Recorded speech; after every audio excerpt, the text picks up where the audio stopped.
Un segundito, por favor. Por favor, si me atendéis, medio minuto, de verdad. Ahora vamos a celebrar la mesa que estaba prevista según programa, pero os adelanto, vamos a terminar esta mesa haciendo uso de la posibilidad de votar para plantear una serie de cuestiones, y antes de irnos a comer vamos a plantear las preguntas que estaban preparadas sobre el ébola, las votamos y así ya podemos irnos a comer con tranquilidad. ¿Os parece? Así pues, la votación de las preguntas del ébola las vamos a hacer al terminar esta mesa, antes de irnos a comer, ¿de acuerdo? ¿Vale? Gracias. Bueno, ahora si no, que se os dé los mandos mientras estamos en esta mesa, por favor.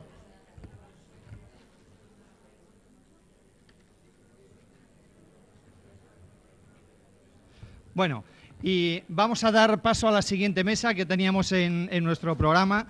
Yo le voy a pedir a nuestros ponentes que sean lo más breve posible para que podamos continuar con un debate que yo creo que merece la pena y luego que pasemos a votar algunas de las cuestiones que queríamos tener a modo de conclusión en esta mesa, que tiene que ver con el diagnóstico del equipamiento tecnológico sanitario en España y la situación de obsolescencia que se observa en muchos de nuestros centros sanitarios respecto a esa tecnología, con el riesgo que eso supone no solamente para los errores diagnósticos que pueda haber o para hacer diagnósticos más precisos, sino también incluso en los riesgos para el paciente en cuanto a tratamientos. Así pues, este es un tema sin duda importante y más cuando estamos envueltos en esta crisis económica en la que se mira demasiado quizás el euro y a veces se descuidan asuntos que pueden ser capitales para la calidad de la asistencia sanitaria que se presta en nuestro país y para la seguridad de los ciudadanos. Así pues, van a participar en esta mesa Carlos Cisternas, que tengo a mi izquierda, que es director de FENIN en Cataluña, y a mi derecha José Luis del Cura, que es presidente de la Sociedad Española de Radiología, SERAM. Con ellos dos vamos a darles un tiempo para que cada uno de ellos puedan establecer su exposición, sus puntos de vista respecto a cómo está la situación de la tecnología sanitaria en nuestro país, cuál es el grado de renovación que se está observando o de obsolescencia y qué riesgos entraña no solamente, como decimos, para los ciudadanos, sino también para el propio Sistema Nacional de Salud. Y algo fundamental que nos gustaría también tener en cuenta, que es saber hasta qué punto se realizan los mantenimientos adecuados de toda la tecnología sanitaria, porque no siempre es tener el último adelanto tecnológico para diagnóstico o para tratamiento, sino que a lo mejor hay que hacer un buen mantenimiento para que duren más tiempo con la misma eficacia. Cedo el uso de la palabra a Carlos Cisternas. Muchas gracias. Bueno, buenos días a todos. En primer lugar, agradecerle a Anis que una vez más haya contado con FENIN. Es un placer para nosotros estar aquí y espero que podamos compartirlo muchos años. En segundo lugar, no puedo menos que pediros disculpas, porque os lo estabais pasando muy bien. Llego yo con el rollo de la charla magistral y espero que me lo perdonéis. Al menos, como veo mucha materia gris aquí capaz de dar buenos consejos, os diré que una vez os haya aburrido, si alguien se me acerca y me dice ¿qué puedo mejorar? Pues se lo agradecería muchísimo para hacerlo mejor otras veces. Yo soy de los románticos que creo que trabajando, divirtiéndose y trabajando y disfrutando con su trabajo, te permite tener una calidad de trabajo extraordinaria. Yo he visto a gente disfrutando, o sea que os felicito y espero que tengáis ese espíritu muchos años, que sigáis, lo que sois muy jóvenes aquí, pues disfrutando del trabajo que hacéis. Ojalá lo consiguiéramos todo. Bueno, pues yo voy a hablar, eso debe ser aquí, muy deprisa de lo que es FENIN. Daré algunos datos para enmarcar la discusión sobre el perfil tecnológico actual. Hablaré de mantenimiento de la tecnología y conclusiones, espero hacerlo en un cuarto de hora, en un tiempo limitado. Y por favor, Fernando, no tengas ningún problema con la amarilla, la roja o la violeta si la cosa se pone negra. FENIN es la Federación Española de Empresas de Tecnología Sanitaria. Nuestro objetivo básicamente es promocionar el valor de la tecnología sanitaria y abogar por su uso racional. Estamos en un sector que tiene unas ventas de unos 6.800 millones de euros, ha bajado de los 8.000 millones que estábamos hablando hace aproximadamente 4 o 5 años por la crisis y luego por la minoración que el mercado ha tenido.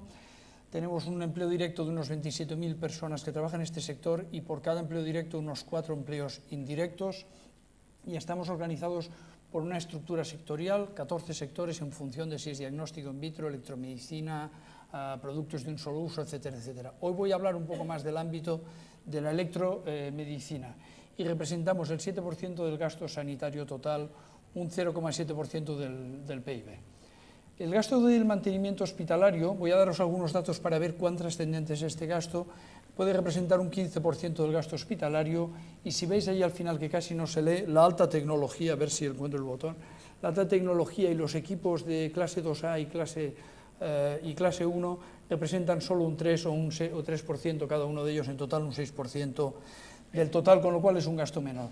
Si hacemos un análisis de capítulos, probablemente vosotros ya lo conocéis, pero el capítulo 1 corresponde a gastos de personal, capítulo 2 es gasto corriente, 3 es gasto en farmacia, y el capítulo 6 representa básicamente un 1% de todo el gasto. O sea, el gasto en material inventariable, que se puede poner en un hospital y como tal es un bien del hospital, es muy pequeño, y en concreto en el ámbito de la imagen aproximadamente en un año puede ser algo inferior a 200 millones de euros. Con lo cual hablamos de un gasto menor, 0,4% del total del gasto sanitario. Coste de adquisición y mantenimiento de un monitor de UCI puede representar el 0,3% del coste diario de una cama. El coste de un ecógrafo representa nada más que el 5% del coste de un examen de ecografía, y el coste de un equipo de anestesia no supera en ningún caso el 0,2% del coste de utilización de quirófano. O sea, concepto aquí, la tecnología es barata respecto, será barato o será cara, pero representa una parte pequeña del gasto sanitario total. Y ha cambiado la tecnología mucho. Miraros, esto es la imagen real de la primera imagen de 1895 de la señora Röntgen, o Röntgen, como se diga, yo esto es alemán, que hizo la primera imagen, y esto es una imagen por un CT del año 2009. Son manos igual. Fijaros, después de mí viene un experto que podrá hablar muchísimo mejor que yo de este tema, pero fijaros la precisión de la primera imagen a la que tenemos ahora, donde puedes observar huesos, tendones, bueno, espectacular. Como va a hablar mucho José Luis de este tema, mucho mejor que yo, me callo, pero es que además invertir ahí aporta ventajas, y esto es un ejemplo real de lo que puedes ver hoy mismo y de lo que veías hace 100 años. Aún así, poco coste y muchas mejoras tecnológicas, esta es una evolución real del gasto de imagen en España en los últimos años, de 2004 a 2014, y hemos pasado de un gasto de que se acercaba a los 300 millones a un gasto que en el año 2012 fue a algo inferior a los 150. Con lo cual, digamos, el gasto en estas tecnologías se ha minorado mucho. Pues, ¿por qué? Porque hay que apretarse el cinturón, y porque probablemente un poco lo que me pasa en mi casa, que soy padre de familia numerosa, y me veo el coche y digo, bueno, ahora hay que pagar la universidad del niño, vamos a dejar el coche un año más o 2 años más y ya lo cambiaremos. ¿Vale? Eso es un poco dónde estamos. Vamos a analizar datos reales de un estudio que hace FENIN desde hace 4 años sobre la edad. Hace un estudio en 2 ámbitos, pero yo solo os voy a hablar de uno. Hace la edad y la densidad de población, o sea, cuántos equipos hay por habitante, que no lo vamos a tocar hoy, y cuán antiguo es el parque de equipos. ¿Vale? Para ir a esto nos vamos a una federación europea que se llama COCIR, que ha establecido unas normas y que dice cómo tendría que ser el equipo ideal. Lo que me pasa a mí con mi famoso coche, que cada día que llega el día, no sé si es en febrero, me envía una carta a la DGT y me dice, su coche es una caca, tiene más de 12 o 14 años, parece que tiene, los frenos no le funcionan muy bien, le aconsejamos que lo cambien. Pues vamos a ver un poco cómo está esto en función de lo que recomienda COCIR. COCIR recomienda que al menos el 60% de los equipos tengan menos de 5 años, que no más de 30% tengan entre 5 y 10 años, y que no más del 10% estaría por encima de los 10 años, y lo llamamos las reglas doradas o Golden Rules. Vamos a ver un poco, frente a esas reglas doradas, que son un estándar reconocido en Europa, cómo tenemos la población de los equipos en España. TCs. El TC, insisto, tengo un experto después, yo no me enrollo mucho, pero es un sistema multicorte. En vez de una placa, haces un montón de placas transversales y consigues, con la integración de imagen por software, el conseguir imágenes tridimensionales de una calidad extraordinaria. Esto sería lo que COCIR sugiere. Dice el 60% entre 5 años, 30%. ¿Cómo estábamos en el 2009? Pues si os dais cuenta, prácticamente igual, casi estábamos bien. ¿Cómo estamos en el 2014? Pues sobre un 60 tenemos un 34, sobre un 40 tenemos un 44 y sobre un máximo del 10 tenemos un 23%. O sea, la población de los CTs en España de forma sensible se ha, digamos, antiguado o envejecido de manera sensible. Si eso lo comparamos con un estudio europeo que tiene COCIR, Esto es Europa, 36 países. ¿Y dónde está España en antigüedad del campo de los equipos de CT? El cuarto por la cola. Es bastante triste, ¿eh? Tenemos 32 países que están mejor que nosotros en un informe que no es ni de FENIN, que es europeo, que dice que estamos en esa posición. Vamos a coger otro ejemplo. TC. Vamos a coger un ejemplo que solo voy a sacar uno porque es un informe preliminar de un estudio que vamos a publicar en los próximos días que analiza esa misma situación por comunidades autónomas. Y entonces me he escogido una que me deje quedar bien, ya que estoy en Asturias. Si os dais cuenta, en Asturias tiene la mejor situación en España en población de equipos. ¿Por qué Asturias tiene tan buena situación? Probablemente porque muchos recordaréis que Lucas se ha inaugurado recientemente, es un hospital de 1.100 camas, muy grande y tecnológicamente muy bien dotado. ¿Significa que la situación de Asturias es perfecta? No. Significa que tiene una situación muy buena en el Hospital Central de Asturias y en los comarcales rurales. Aprendí ayer que tengo que llamarles rurales porque eso gusta, pues en los rurales que hay por aquí la situación no es tan favorable. Vamos al siguiente análisis. Resonancia magnética, también para una pincelada. Son equipos que utilizan un sistema de alta potencia de electromagnetismo, de 1,5 Tesla, 3 Teslas, ahora hay equipos hasta ahora de 7 Teslas. Ese es el equipo que aparece un técnico con una llave inglesa y sale volando por la habitación hasta chocar contra el equipo. Tiene un campo electromagnético extremadamente potente. Y este equipo estamos en un análisis parecido también. Situación ideal de COCIR, situación que ya estamos en el 2009 bastante mal, situación que estamos en el 2014 francamente mal, ¿eh? Si eso lo comparamos con Europa, pues yo también he sacado algún ejemplo un poco llamativo, estamos en la última situación. Somos el peor país de 39 países en edad de las resonancias magnéticas en España. Bueno, vamos a ver alguna cosita más. En resumen, hay muchos datos, pero yo creo que eso también era una cuestión de no aburrir. En la Europa occidental, la base instalada básicamente para TCEs ha envejecido significativamente, con porcentajes de edad superior a los 6 años, desde el 2008 del 40% hasta el 51% en el 2013. Pero varios países, y esto está extraído, o sea, no es un comentario que haga yo de ese informe, incluyendo España, Italia, Grecia y Austria, muestran una desviación negativa significativa de las reglas de oro, ¿vale? Resonancia, el mismo ejemplo. 1 de cada 5 sistemas es actualmente más antiguo de 10 años, pero en España esto supone 1 de cada 3, o sea, de cada 3 equipos de resonancia magnética, que tiene una importancia diagnóstica extraordinaria, de cada 3, 1 tiene más de 10 años de antigüedad. En angiografía, más o menos parecido. España, el 66,7% está envejecido por encima de lo que sería deseable. ¿Qué ventajas aporta un equipo actual? No lo voy a comentar porque yo creo que lo va a comentar en más detalle la persona que hablará después, pero básicamente se dispone de diagnósticos más tempranos y más precisos. En el tema de los CTs, la dosis baja de forma muy sensible. Claro, el CT es especialmente sensible porque en vez de una sola imagen tienes multicorte, con lo cual se multiplica hasta 500 veces la dosis de radiación que sufre una persona. Sistemas que permiten calcular la dosis que un paciente recibe, totalizarla a lo largo del año, etcétera, etcétera. Especialmente importante en pacientes pediátricos, ¿eh? Y también una reflexión, que a veces yo lo digo en voz alta, a veces no te hace falta que para una bola del juicio te hagan un CT y con una placa habría bastante, ¿eh? Pero a mi hija mayor le hicieron un CT para esa prueba. Los profesionales, sí, es sorprendente. Disponen de herramientas más exactas y rápidas para la toma de decisiones y el sistema sanitario dispone de procesos más eficientes. Ya me queda un par de pinceladas sobre la tecnología. Claro, en un escenario de antigüedad, ¿qué deberíamos hacer? Al menos mantener los equipos de forma adecuada para que esos equipos se mantengan en buen estado, ¿eh? ¿Qué es lo que pasa? Aquí hacemos un análisis y decimos, oiga, equipos muy sensibles, una resonancia, un TC, ¿qué mantenimiento hace la casa madre? Yo aquí cuento el ejemplo del coche. Yo tengo mi coche envejecido ya, que os cuento, me voy al Midas para cambiarle el aceite y creo que lo hago lo correcto.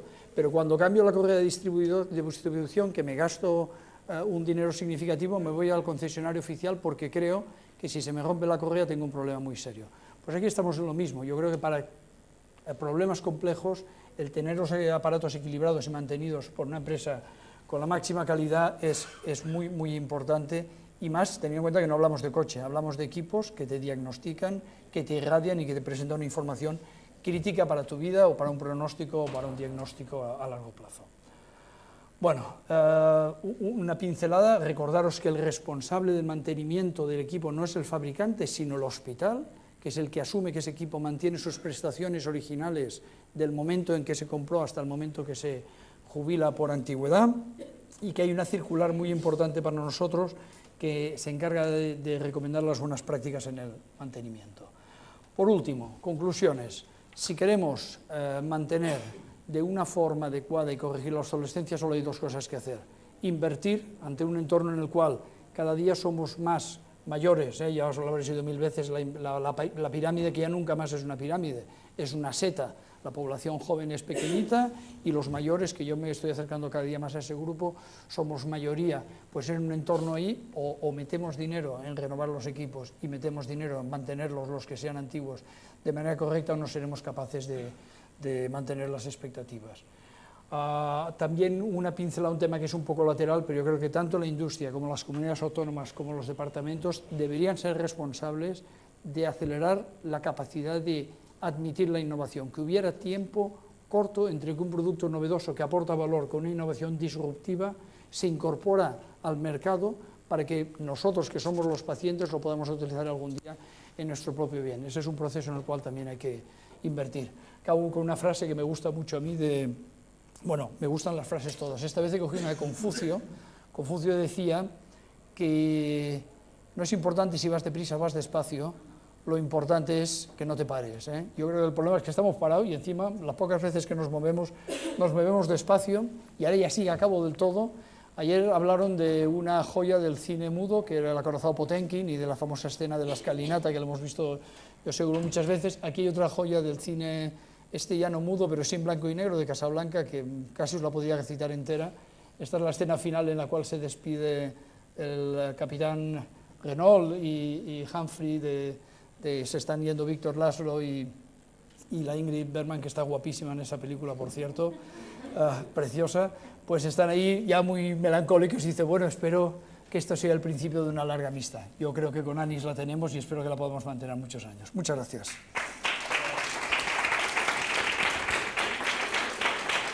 No sé cómo se sale de aquí. Pues ahora es el turno...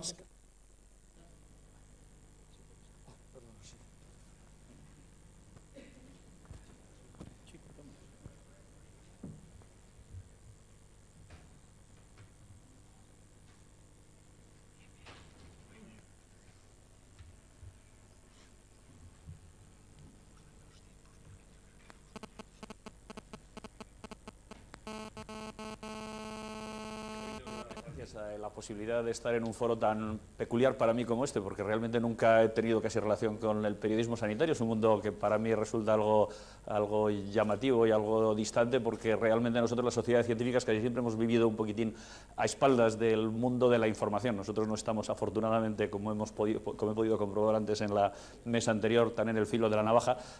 Tenemos un papel igual más profesional, y la verdad es que, siempre nos probablemente echamos de menos la posibilidad de tener contacto con el gran público para transmitir parte de una información que nosotros conocemos y que realmente tiene más trascendencia para el público, como vamos a ver a continuación, que la que inicialmente podríamos pensar. Y voy a hablar, complementar un poquitín la exposición que ha hecho Carlos Cisterna sobre el problema de la obsolescencia de la tecnología sanitaria, pero trayéndola a tierra, para hablar de cosas concretas y cómo nos afecta a todos nosotros esa obsolescencia, a todos y a cada uno de los que estáis aquí. Y para eso quisiera centrar un poquitín la discusión inicialmente en qué entendemos por obsolescencia, porque es un tema que no es tan claro como aparentemente podría serlo. Si nos remitimos a la definición del diccionario, evidentemente no nos aporta mucha información. Entrando en Internet tenemos una definición más aquilatada en la Wikipedia, en la que habla de la caída en desuso tanto de máquinas como de tecnologías, pero no debidas a su mal funcionamiento, sino a una aparición de nuevas tecnologías o nuevas máquinas que permiten desempeñar una función o esa misma función mucho mejor que lo que lo hacían las antiguas.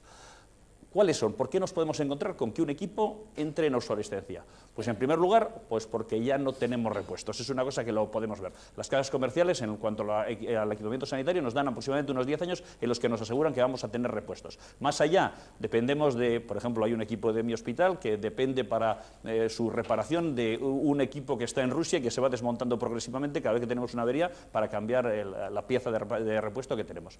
Pues, por ejemplo, eso existe, no hay repuestos. Eso ocurre también en los automóviles en todo el mundo. La industria no puede producir equipos de repuesto eternamente para los equipos que tenemos. Es una cosa obvia y es una cosa que nos marca. Eso suele ocurrir a los 10 años. De ahí la importancia del plazo de 10 años que marcaba la COCIR y del cual ha hablado Carlos antes. Segundo, el avance tecnológico. Evidentemente, los coches convirtieron en obsoletos a los coches de caballos. A nadie se le ocurre hoy en día sacar el carro con los caballos a la calle. Pues de la misma manera los coches han cambiado. La aparición del coche supuso una modificación evidentemente en nuestros hábitos. En sanidad, de una forma más rápida, se produce también exactamente lo mismo. Lo que nos permite hacer en medicina las tecnologías actuales es completamente distinto a lo que nos lo permitían hacer las tecnologías de hace 10 años. Yo he tenido que aprender como unas 3 o 4 veces mi profesión, sencillamente porque ahora puedo hacer cosas que hace 10 años eran impensables. Por ejemplo, recuerdo que cuando yo entré en el hospital había un aparato que consistía en una especie de gran esfera en la cual se colgaba al paciente y se le daban vueltas para abajo después de haberle pinchado la espina para meterle aire, para ver cómo se movía ese aire dentro del cerebro para intentar intuir dónde estaban los tumores. Eso, evidentemente, con el escáner desapareció. Esto es un cambio absolutamente radical y eso ha mejorado la calidad de vida y ha permitido sobrevivir a mucha gente, cosa que antes no podíamos. Eso, evidentemente, es otra forma de obsolescencia muy importante. Y evidentemente luego tenemos la posibilidad de la obsolescencia programada. Esto no se da casi en sanidad. Es un poquitín lo que pasa con la moda. La moda se cambia cada año precisamente para intentar forzar una obsolescencia que haga que se compren nuevos productos. Pero esto es algo que no ocurre en sanidad. Voy a centrarme fundamentalmente en los problemas derivados precisamente de las tecnologías debidos a los avances tecnológicos, a las tecnologías sustitutivas, que son aquellas que en un momento determinado nos van a afectar a nuestra vida diaria. Y voy a recordar también las reglas de oro de las que comentaba Carlos Cisternas emitidas por la COCIR. Las he traído en castellano para que los entendáis mejor, pero además sí que quiero poner esto un poquitín en su contexto. La COCIR es una patronal de empresas tecnológicas, con lo cual evidentemente podemos pensar razonablemente que estas reglas evidentemente pueden estar sesgadas a favor de las empresas de tecnología. Eso es razonable. Sin embargo, desde el punto de vista profesional yo tengo que decir que son reglas bastante sensatas y bastante aquilatadas, pero no me voy a meter con ellas. Es verdad que si nosotros miramos un poquitín dentro del estado actual en Europa, vemos que estas reglas de COCIR realmente estas reglas de COCIR no se corresponden no se siguen más o menos a nivel de Europa prácticamente ninguna de las técnicas. Podemos decir, bueno, es verdad que estamos mal en España, pero no estamos tan mal. Pero claro, esto es trampa. Esto es trampa sencillamente porque, claro, esto no se cumple porque hay un montón de países que tiran para abajo y entre ellos hay uno que hay aquí, que no sé si lo conocéis, que está aquí y que es uno de los que tira para abajo. Es decir, no es que estemos mal en Europa, estamos mal nosotros y somos los que tiramos de Europa para abajo. Si os damos cuenta, evidentemente hay países, algunos peculiares, curiosamente, pero algunos de los países más importantes normalmente están de la mitad para arriba y esto es una cosa que hay que recordar. Es decir, no estamos bien a nivel de equipamiento tecnológico. Lo mismo pasa con la resonancia magnética, pero bueno, sobre esto no voy a entrar. Sí que voy a entrar en esto que está sacado también de la misma presentación de Carlos Cisterna, del mismo documento, en el cual habla del estado actual en España de los distintos equipos instalados. Y voy a hablar sobre todo, y antes ha hablado él especialmente del TAC, que es el que más me preocupa por una razón que luego explicaré. Pero además, fijaros que en la mayor parte de los casos, los equipos de menos de 5 años aproximadamente nunca superan, son de alrededor como mucho del 20%. En algunos casos, los equipos de 10 años llegan a alcanzar el 20%. Son equipos para los cuales ya no hay piezas de repuesto. Ya no hay piezas de repuesto para muchos de ellos. Y fijaros que el volumen es muy grande. Y sin embargo, pues el número de equipos que tienen menos de 5 años es un equipo que no llega a la mitad. ¿Por qué tiene importancia esto? Y voy a pasar un poquitín por ello. Muy sencillo. Porque esto nos genera una serie de complicaciones. Una serie de complicaciones que básicamente son de 3 tipos. Las prestaciones que no son actualizadas, el aumento del gasto y la mayor radiación al paciente. Y este último es más importante de lo que cualquiera de vosotros conocéis. Primero, Una de las tentaciones que tiene cualquier gestor en la sanidad es decir, vamos a ahorrar. ¿Cómo vamos a ahorrar? Gastando menos, muy fácil. En vez de que un equipo lo mantengamos 5 años, vamos a mantenerlo 10, y con lo cual el coste de adquisición lo dividimos entre más tiempo, con lo cual me sale muy bien. Claro, evidentemente, si uno se fija en el coste de adquisición de un equipo y lo divide entre los años de funcionamiento, si pongamos 5 años, 7 años de amortización, resulta que el coste del equipo es una parte ridícula del coste de cada una de las exploraciones. En un escáner, por ejemplo, el coste del equipamiento aproximadamente podría ser quizá el 0,5% del valor de cada escáner, yo creo que menos, aproximadamente. Es decir, el coste es absolutamente ridículo. Y sin embargo, es donde se tiene tendencia a ahorrar. ¿Por qué? Porque son los grandes números, porque comprar un escáner es caro. Sin embargo, si uno lo divide entre todas las veces que utiliza, evidentemente es algo absolutamente barato. Pero curiosamente, al hacer eso se gasta mucho más. ¿Por qué se gasta mucho más? Porque cuanto más tiempo tiene un equipo, y eso es cualquiera lo sabe, tiene más averías. Vamos a volver otra vez al ejemplo que decía Carlos, que está muy bien, el ejemplo del coche. Evidentemente, si yo tengo un coche, yo sé que si el coche lo tengo muchos años, voy a empezar a tener averías y lógicamente le tengo que hacer un mayor mantenimiento, porque evidentemente el mantenimiento sube. Es decir, al final acabo gastándome más en el mantenimiento del coche que lo que me costó el propio coche o lo que me estoy ahorrando por comprar uno nuevo. Los costes de reparaciones, pero además hay un coste importante que es el tiempo de parada. Si yo tengo más averías, y las tengo, esto es la ley de Murphy, las tengo siempre que tengo un equipo viejo, evidentemente voy a tener el equipo más tiempo parado. Y cada vez que tengo el equipo parado, el coste de esa parada es enorme, porque tengo a un montón de gente, trabajadores, médicos, ATS, enfermeros, técnicos, que evidentemente van a estar cobrando, y van a estar cobrando por no hacer nada, con lo cual el gasto de esa parada es enorme. Pero es que además, curiosamente, una de las cosas en las que suelen ahorrar los malos gestores es en el mantenimiento. Es muy habitual ahora que en algunas comunidades, algunas instituciones sanitarias, también tanto privadas como públicas, se sustituye el mantenimiento profesional de las empresas que saben de estos por mantenimientos genéricos.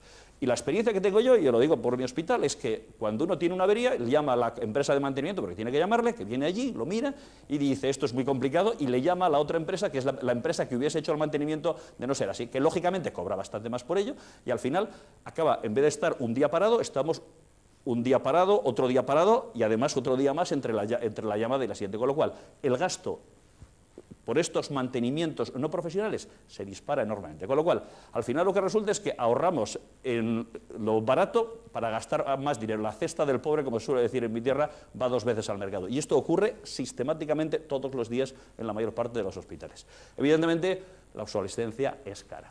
Pero es que además la obsolescencia es ilegal. Hay una norma, un real decreto, en el que se regulan los productos sanitarios que dicen que deberán ser mantenidos adecuadamente, de modo que se garantice su periodo de utilización, conserven su seguridad y sus prestaciones previstas por los fabricantes.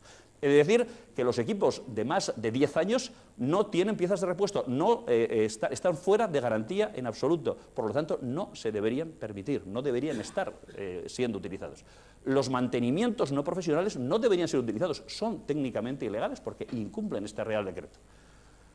Además, dentro de poco se va a formar, bueno, ya está publicada la Directiva 59 del 2013 de Euratom, en el que dicen que los proveedores de servicios sanitarios van a estar obligados tanto a monitorizar la radiación que se administra, esto es importante, todos los equipos tienen que decir en un momento determinado cuánta radiación ha recibido el paciente y comunicárselo al paciente y a la historia clínica del paciente, y a demostrar que se utilizan las técnicas adecuadas para mantener la radiación tan baja como razonablemente sea posible. Es decir, tenemos la obligación, o vamos a tener la obligación, porque esta obligación debe ser implementada por las normativas nacionales en abril de 2018, vamos a tener la obligación de utilizar en cada momento los equipos que nos permitan obtener tener la radiación más baja que sea posible. Y esto es también muy importante. ¿Y por qué es importante?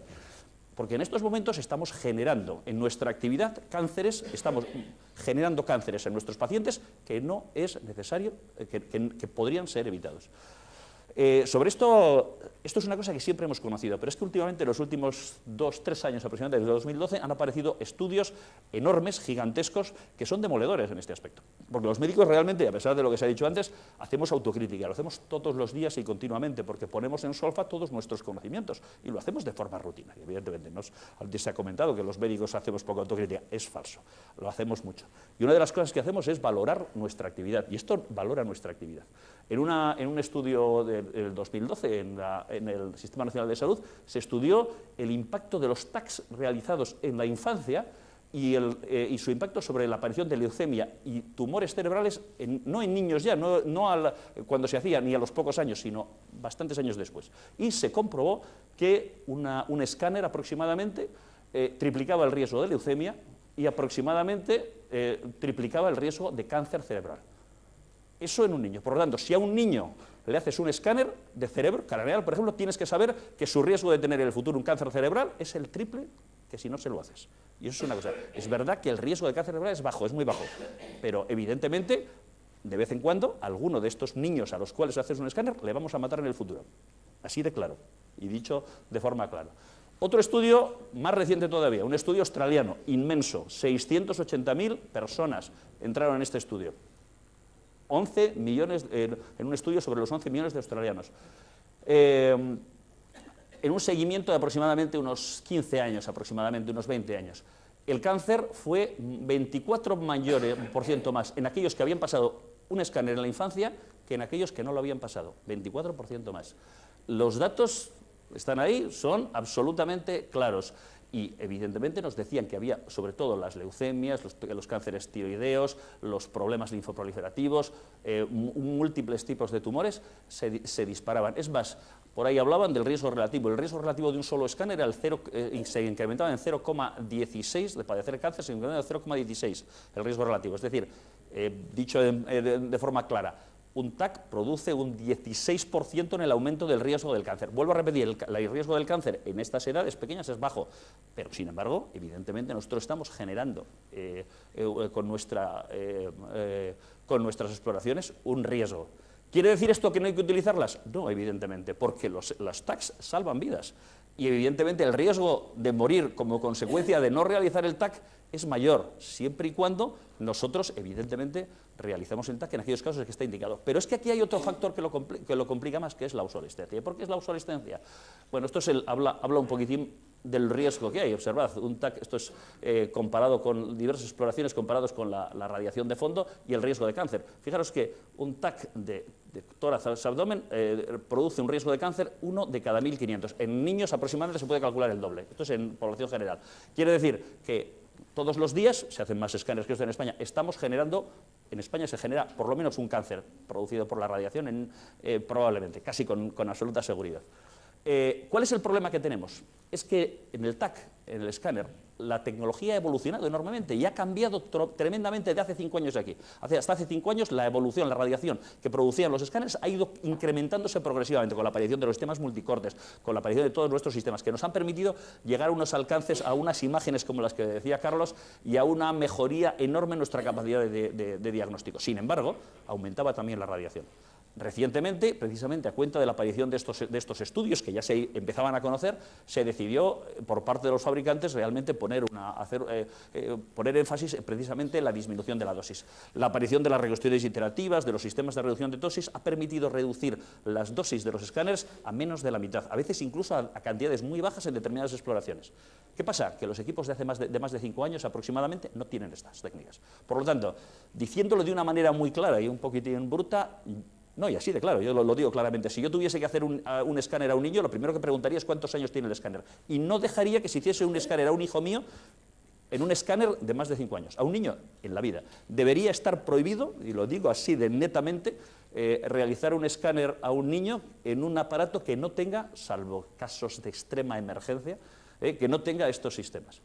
Es curioso porque nosotros tenemos una normativa que es muy estricta en cuanto a la sanidad, y es que, por ejemplo, no permitimos que las ambulancias se utilicen para transportes sanitarios cuando tienen más de, no me acuerdo si eran 7 o 9 años.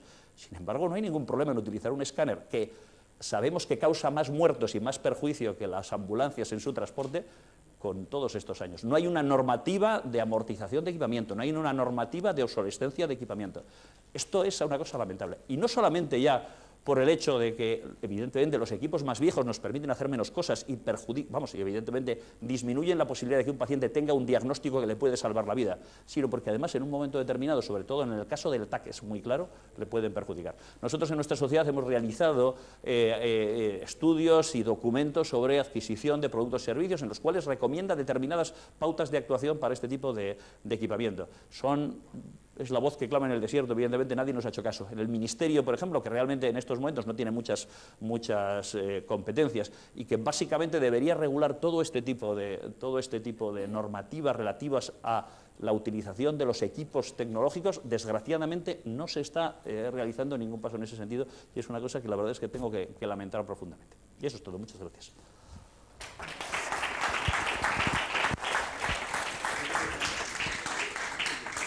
Muy bien, muchísimas gracias por la brevedad en ambas exposiciones y ahora es tiempo de que vosotros toméis la palabra. Así que cualquier pregunta que haya, ahí tenemos una primera, pues venga, perfecto.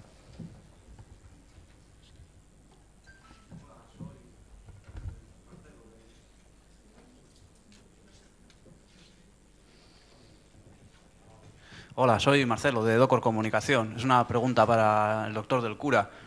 Que, bueno, primero, felicidades por la exposición y que los datos que ha dicho son demoledores. Y quería preguntarle si un paciente que va a su consulta, bueno, que es atendido por un médico, le prescribe un TAC, si, por ejemplo, puede decir, me gustaría o puedo exigir que ese TAC se me haga en el TAC de tal centro que sé que tiene X años menos que los que tengo en mi centro que me tocaría. O si un médico, a la hora de prescribir TAC a un paciente que prevé que quizá pueda hacer otro más en el futuro, pueda elegir un equipo joven para tener un historial de radiación menor al cabo del tratamiento. En principio, en principio yo creo que debería, la normativa en estos momentos, la ley, curiosamente, a quien realmente afecta la ley es al radiólogo. El radiólogo tiene la obligación legal, además, de determinar o de conseguir que cualquier tipo de exploración que se realice a cualquier paciente se utilice siguiendo una cantidad de radiación, la menor radiación posible. Técnicamente, o sea, legalmente, un radiólogo que vería que una exploración se le puede hacer a una persona con menos radiación, no estoy hablando de una persona de 80 o 90 años en los cuales la importancia de esto es menor, pero sí en un niño probablemente debería remitir al paciente a otro centro. Otra de las cosas que es importante también, lo que pasa es que en estos momentos, hasta ahora es un tema que no tenemos capacidad, es intentar conseguir empoderar al paciente, que el paciente también tenga algo que decir sobre este tema y que conozca cuáles son los problemas que tiene cada una de las exploraciones. Yo creo que los pacientes, los ciudadanos en general, deben ser conscientes de lo que hay. La información que llega a los pacientes básicamente en estos momentos es que hay un equipo que hace un montón de cosas, que es súper nuevo, que es la leche y que lo tienen en tal centro y que quiere que haga de todo. Pero curiosamente la información relativa a los efectos secundarios de la tecnología no existe. Es muy habitual que alguien vaya a su médico y le exija prácticamente que le hagan un escáner. Y se lo exige, es un problema que tenemos, que tienen, no yo precisamente, pero sí nuestros compañeros muchas veces. Y realmente el conocimiento de los pacientes sobre este tipo de cosas yo creo que podría probablemente ayudar a que los médicos aconsejásemos a los pacientes sobre qué es lo mejor para ellos. Y desde luego yo creo que todos los pacientes deberían saber el estado tecnológico de determinadas técnicas, del escáner muy claramente. Y si un escáner tiene más de 10 años, debería saber que lo tiene y tomar la decisión de oiga, a mí no me lo hace usted aquí, me lleva a otro que no tenga más años. Lógicamente, evidentemente, yo entiendo que la Administración procura no dar esa información.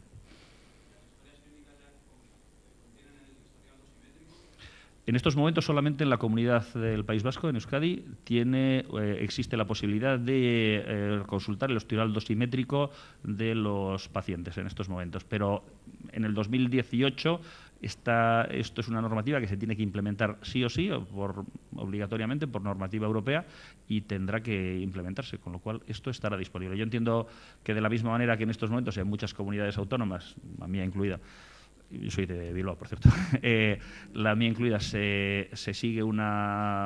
existe la posibilidad de consultar tu historia clínica electrónica. Dentro de poco será algo habitual y todo el mundo tendrá un acceso a su historia clínica electrónica, incluyendo su historial dosimétrico y todo lo demás. El historial dosimétrico va a ser obligatorio que tenga acceso el paciente para el 2018. 2018. ¿Más preguntas allí al fondo?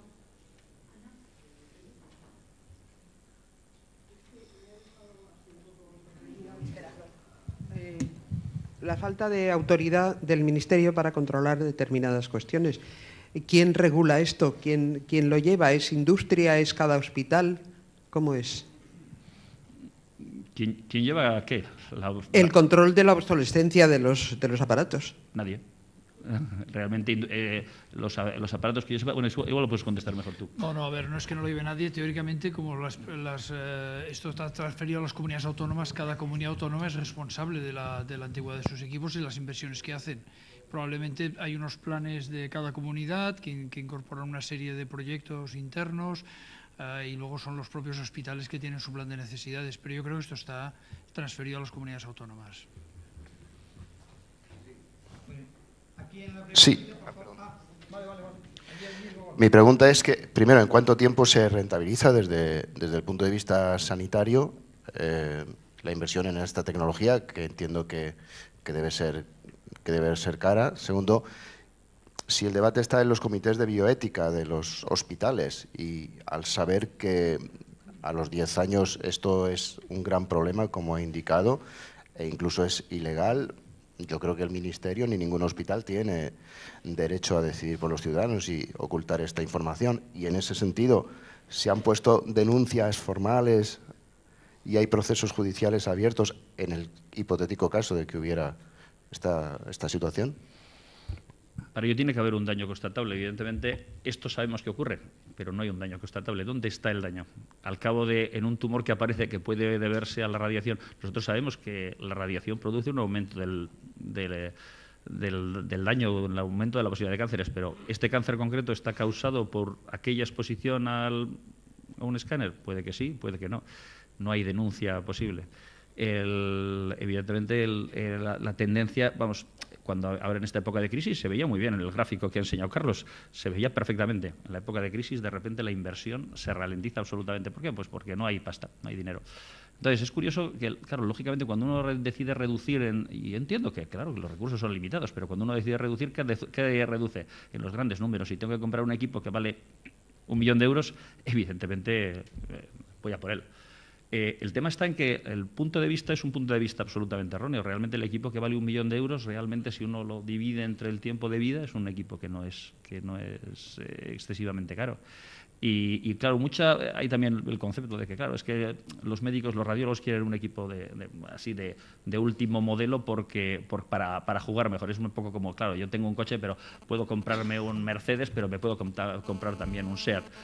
Me cuestan distintos y me hacen lo mismo. En medicina eso no es realmente cierto. Los equipos de altas prestaciones permiten hacer determinados procedimientos o técnicas y permiten obtener diagnósticos mejor o diferentes que los equipos de menores prestaciones o más antiguos no permiten hacer. Y eso es una cosa que debemos ser conscientes, ¿eh? Todo el mundo es consciente de que evidentemente no puede tener una sanidad perfecta. Yo eso es una cosa que entiendo. Tenemos el dinero que tenemos y evidentemente nos lo gastamos. Pero tenemos que saber qué precio estamos pagando. Tenemos que ser conscientes del precio que estamos pagando por ello. Y yo creo que el ahorrar en equipamiento es un ahorro bastante miope, desde mi punto de vista. Puedo estar equivocado, pero se puede ahorrar en otras cosas posiblemente más que lo poco que se ahorra aumentando el tiempo de vida útil de un equipo de 1 o 2 años. Hay que tener en cuenta una cosa importante también.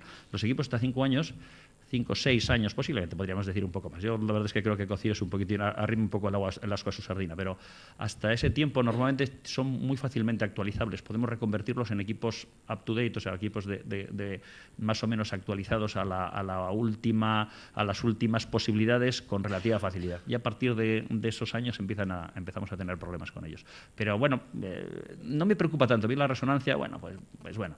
Pero el tema del escáner a mí me preocupa, es un tema serio, es un tema que a mí me preocupa muchísimo, el tema de las escáneres que se dedican a niños y que tienen, o sea, es imposible, es increíble que todavía se pueda utilizar un escáner de más de 5 años para explorar a un niño. Es que me parece un tema mucho más serio, es una cosa que me llama mucho la atención. Sí, un detalle nada más, 5 segundos. Déjame que rompa una lanza también a favor de los buenos profesionales. Evidentemente, cuando se prescribe una prueba es porque es necesaria y hay una evaluación de riesgo-beneficio. Ahí es donde está el conocimiento, o sea, nadie se hace un CT por pasar el día, por pasar la tarde. A lo mejor a algunos les gusta, pero probablemente no. Si te rompes una pierna tendrás que hacerte una placa. Ahí están los profesionales que tienen que discernir entre si es un CT, una placa, una resonancia o una ecografía. Es el camino y yo confío en ellos plenamente. Yo me voy al hospital y confío que las personas que me ven lo van a hacer bien. Sí que es verdad que hay áreas de mejora. Una que FENIN dice siempre es: no dupliquen ustedes pruebas. Eso es un problema, ¿eh? Como la historia clínica no siempre es interoperable, como muchas veces un médico no se fía del de al lado, te han hecho un CT hace 2 semanas y vas a otro sitio y yo te voy a hacer el mío. Eso yo siempre digo en voz alta: mucho cuidado. ¿Por qué exponer a una doble radiación si hay una prueba bien hecha? Busquemos un estándar de calidad, hagamos las cosas bien y evitemos duplicidad. O sea, hay áreas de mejora, pero yo confío plenamente en estos señores que nos cuidan, ¿eh? Un tema de desarrollo muy interesante que has comentado y que es absolutamente crítico es ir hacia la historia clínica propiedad del paciente. Es decir, yo creo que en estos momentos ya tenemos la tecnología posible para que cada paciente tenga su historia clínica, que pueda estar en un repositorio online, que pueda ser consultado por cualquiera, de manera que uno, independiente de que vaya a un hospital, a otro o a la medicina privada, en un momento determinado tenga posibilidad de acceder a todas ellas, de manera que no se dupliquen pruebas, de que seamos eficientes. Evidentemente, eso es un problema. Ahora ya prácticamente la mayor parte de las comunidades autónomas, aquellas que no la tienen ya, prácticamente todas van a tener la historia clínica unificada, también accesible desde cualquier punto de la red sanitaria pública. Lo deseable sería incluso que eso llegase un poquitín más, que sería algo incluso propiedad de cada uno de los ciudadanos y que, independientemente de la red en que está, sea accesible tanto las pruebas y demás. Yo creo que vamos a ello y que eso nos permitiría rebajar también la dosis. Evidentemente, los avances son enormes. ¿Otra pregunta? Hola, se me oye, ¿no? Me presento, aprovecho, soy ponente, soy el siguiente ponente, soy Manuel Vilches, soy radiofísico, desde el año 90, especialista en radiofísica, y desde el año 2013 radiofísico aquí en el IMOMA en Oviedo. He trabajado en Andalucía, en el Servicio Andaluz de Salud, y a mí de obsolescencia no me habla nadie, ¿no? Mi CETA ha ido al mercado 6 veces, no 2. Yo he trabajado con un acelerador que estuvo dando servicio allí en Granada durante 18 años, un acelerador de electrones. Y soy experto en protección radiológica y estoy completamente a favor de lo que han dicho y del tema de controlar el envejecimiento del parque, con un argumento principalmente, y es que supone una parte ínfima del gasto. Pero creo que el discurso alarmista que ha dado sobre las dosis no es procedente y tenemos que tener cuidado. La SERAN, como todos los conversos, se incorpora al discurso de la protección radiológica de una forma muy alarmista. El mayor estudio sobre los efectos de las radiaciones ionizantes a la salud no es este. Se realizó en los años 40 y se realizó arrojando bombas atómicas sobre la población. Es decir, sabemos lo que sabemos de los efectos carcinogénicos de siempre. Y ha costado mucho incorporarlo a la práctica médica. Pero se ha conseguido. Pero no alarmemos. Un TAC de 5 años, se lo digo yo, que como radiofísico soy el responsable de garantizar que la dosis y la calidad de imagen, sobre todo la dosis, más que la calidad de imagen, la dosis es la que debe de ser. Y como experto en protección radiológica también, un TAC de hace 5 años puede realizar estudios a niños. No perdamos el norte, no seamos alarmistas, porque aquí yo creo que todos nosotros estamos aquí para informar con seriedad. Y de hacer ese argumento en pos de la actualización de un parque es un error, porque lo que estamos haciendo es generar desconfianza en la población.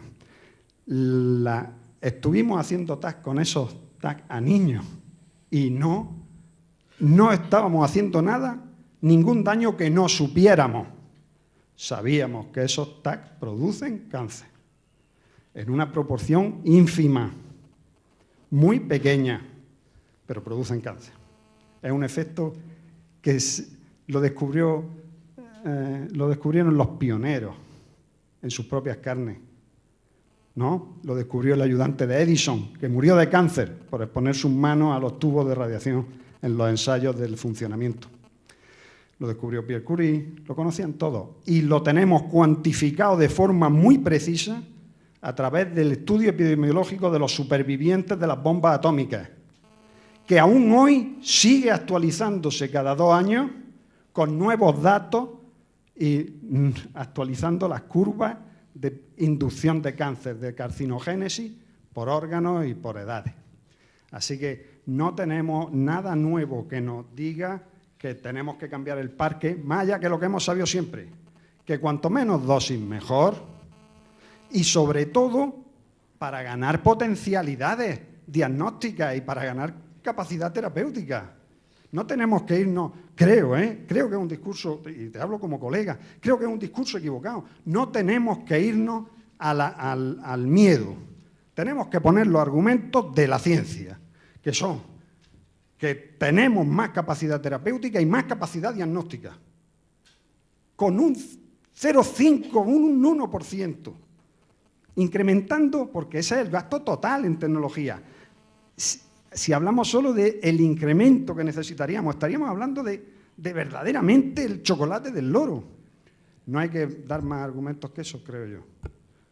¿Vale? Porque en mi caso, que mi especialidad es radioterapia, sobre todo, si nos comparamos lo que es la radioterapia dentro del gasto total en la lucha contra el cáncer, si comparamos, por ejemplo, en el gasto con la medicación y los porcentajes de curación atribuibles, es que no hay color. Claro que hay que actualizar los parques, pero no nunca desde un discurso, perdona, tan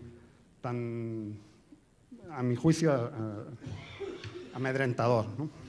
Contesto muy rápido. Tienes razón que evidentemente una de las cosas más importantes es para tener un equipos actualizados, evidentemente es la mejora del diagnóstico. Pero ahora tenemos un problema que yo creo que es relativamente urgente. Y tú mismo me lo has reconocido. Me has dicho que evidentemente que la radiación producida, diagnóstica, como usted dice, produce cáncer, poca, pero produce cáncer, es decir, mata gente. ¿Cuántas vidas son importantes? Muchas, pocas, regulares. Si hay algo que se puede corregir tan fácilmente, que evidentemente si reducimos la dosis, la cantidad de cánceres que generamos es menor, especialmente en niños. ¿Por qué vamos a utilizar escáneres que producen más radiación? Sabes perfectamente, porque es la recomendación del ICRP, que el primer paso para la reducción de la dosis es la justificación. Lo he dicho también, sí, pero entiendo yo que la Y ahí tenemos una capacidad de reducción de la dosis, mucho margen para reducir la dosis en la justificación. Y sabemos, claro, que es así, que tenemos programas. ¿Son incompatibles la justificación y el cambio tecnológico y el cambio? No son incompatibles, ¿no? O sea, claro, podemos hacer las dos cosas a la vez. Vale, bien. Porque sobre todo ganamos capacidad. Claro. Pero evidentemente a mí el tema del escáner es una cosa que a nosotros en la sociedad nos preocupa mucho porque, claro, efectivamente has dicho muy bien lo de que los estudios de la bomba atómica son estudios muy importantes, que son los primeros, pero es que había mucha gente que decía, había gente que decía que esto es la bomba atómica, la radiación es distinta. Ahora ya hay datos abrumadores. ¿Te puntualizo? Sí. La habíais. Porque la resistencia a la asunción entre el colectivo médico del efecto de la radiación, el efecto carcinogénico de la radiación es un de la hormesis, correcto, sí. ¿Hay alguna pregunta más? ¿Una última pregunta, por favor? Vale. Lo pasamos ahí en la quinta fila. Es una pregunta que tiene actualidad. Que tiene actualidad en estas últimas semanas. Es la interpretación de las pruebas. Sí, ¿no? Ahora, perdón, es brevísimo. El problema que ha surgido con la interpretación de las pruebas a distancia. Concretamente nosotros tenemos un parque recién estrenado, llevamos un año de parque con todas las innovaciones, etcétera, pero sin embargo tenemos que mandar las pruebas a Barcelona a una compañía privada. Eso ha dado lugar a muchos problemas, entre otras cosas porque se discute si es necesario para externalizar la valoración de las pruebas, no tanto para su realización, si es necesario el consentimiento informado de los pacientes. De algún modo pues se salta la confidencialidad, etcétera, no se puede saltar. ¿Qué opina el presidente de la Sociedad Española de Radiología?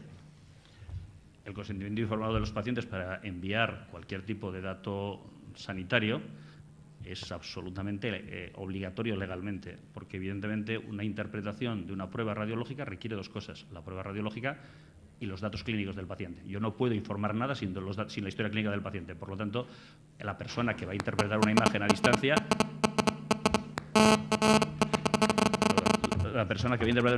necesita acceder a la historia clínica del paciente y a la exploración del paciente, que tiene, obviamente, datos sanitarios. Por lo tanto, el consentimiento informado por escrito del paciente es legalmente incuestionable, es obligatorio.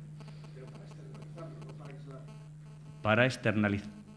Bueno, realmente, claro, lógicamente dentro del centro no, porque dentro del centro el paciente, si lo van a ver un especialista del propio centro, el paciente ya ha dado su consentimiento a ese centro. Pero si lo voy a mandar fuera, si lo voy a enviar por la red, evidentemente. Sobre eso, la SERAM ha publicado recientemente un decálogo sobre teleradiología y de buenas prácticas sobre teleradiología. Me remito a él, es muy claro y muy conciso y habla, entre otras cosas, dice esto precisamente, la obligación de hacerlo así. Muy bien, muchísimas gracias. Bueno, tenemos el aparatito para votar, tenemos una serie de preguntas, lo hacemos rapidito, esto no lleva tiempo. Pasamos la primera pregunta para que contestéis aquello que creéis más adecuado en función de vuestra opinión. Pregunta cómo se vota, limpio. Tenemos que... Ah, vale. Bueno, vamos a hacer... esperamos unos minutitos para que todos y cada uno de los que habían salido puedan recuperar el mando y puedan hacer efectivo este voto.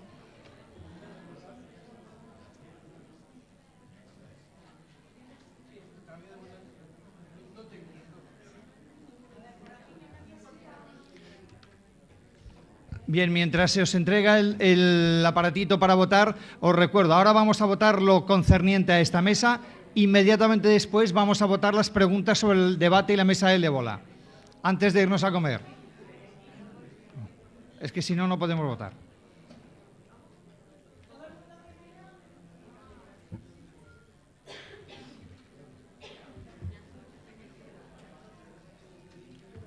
¿Estamos todos ya con el aparatito? ¿Tenemos el mando? Pues venga, a ver, la primera pregunta.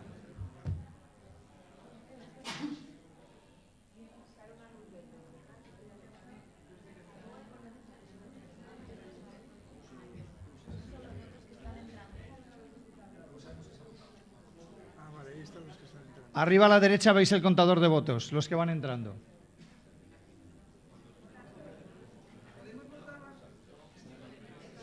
Solamente se vota un numerito, solo una opción.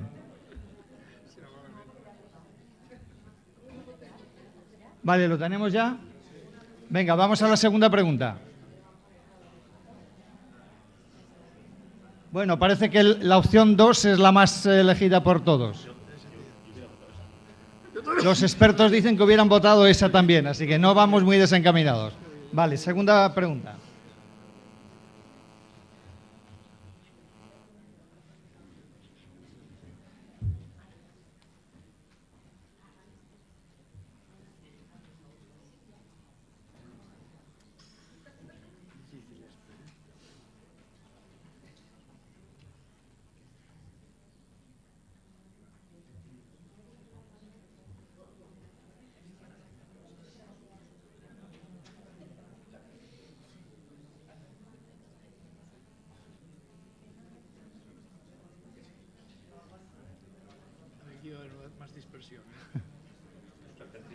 Sí, es difícil. Bueno.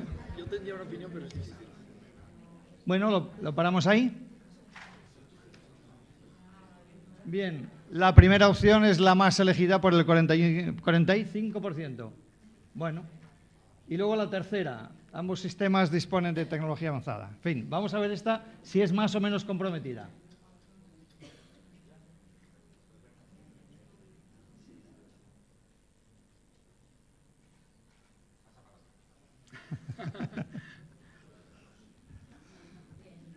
Esa es difícil de contestar, ¿eh? Esa es difícil de contestar. Yo tengo también mi opinión, pero es difícil. Sí. Yo número uno también, clarísimo. Sí. Para mí el diagnóstico. Donde yo creo que hay más cosas. Lo otro tiene muchas limitaciones por el tratamiento.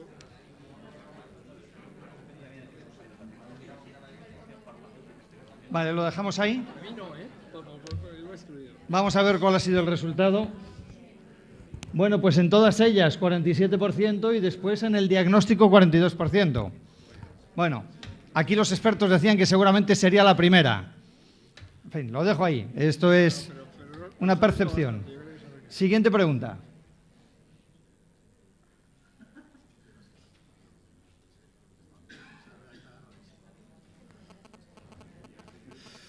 Aquí yo soy parte interesado, o sea que ya no voy a decir lo que he dicho, ya soy parte interesada.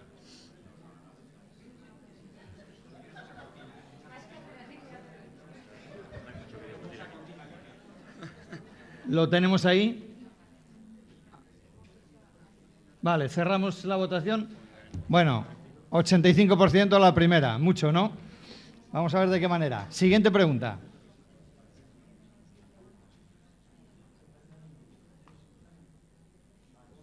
Ahí ya no sé decirte. Ahí, yo creo que la que saldrá peor es la 4. La 4 no creo que... A pesar, no, la 4 es importante también, ¿eh? Total. Sí. Bueno, eso hemos cogido 4 por la verdad, sí, podemos leer más, ¿eh? Bueno, para esto igual podríamos ir poniendo la música de Tiburón mientras se mantiene el suspense. A ver qué pasa. Vale, pues lo dejamos ahí, vamos a ver el resultado.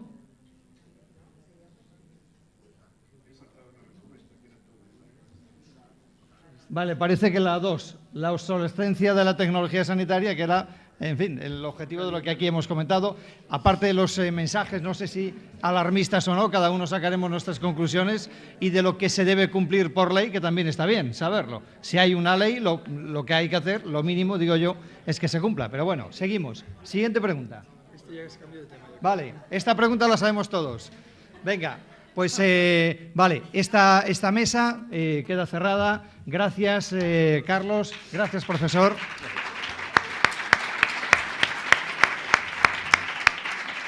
Irene, por favor, vente tú, que controlas el tema de la mesa anterior, para ver las fotos. ¿Lo tienes ahí? Vale, pues venga, vale. Pues venga, vamos con el tema de la mesa de debate sobre el ébola. Vamos a ver las preguntas que se planteaban.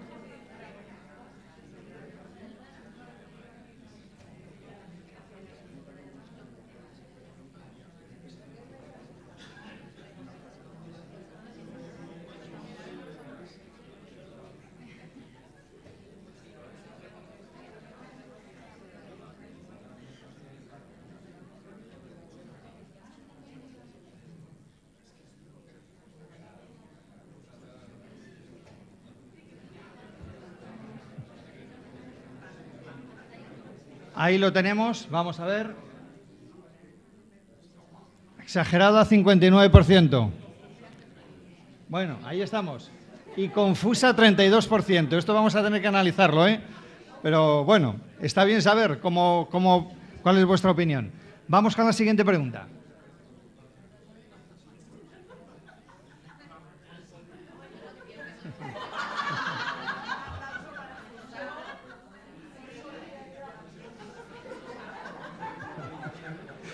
A ver qué sale aquí.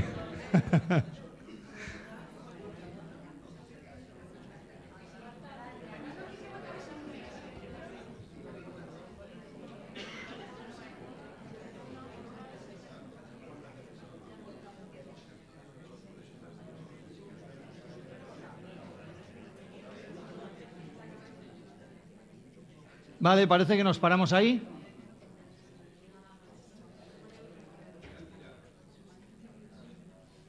Bueno, 53%.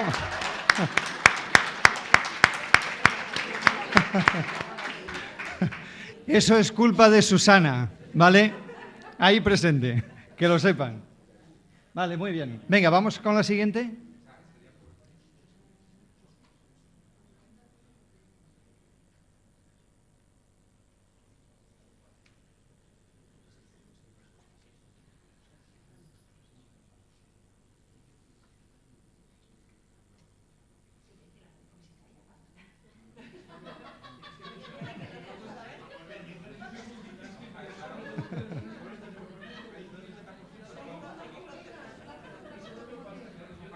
Bueno, aquí hay menos abstención. Vamos a ver.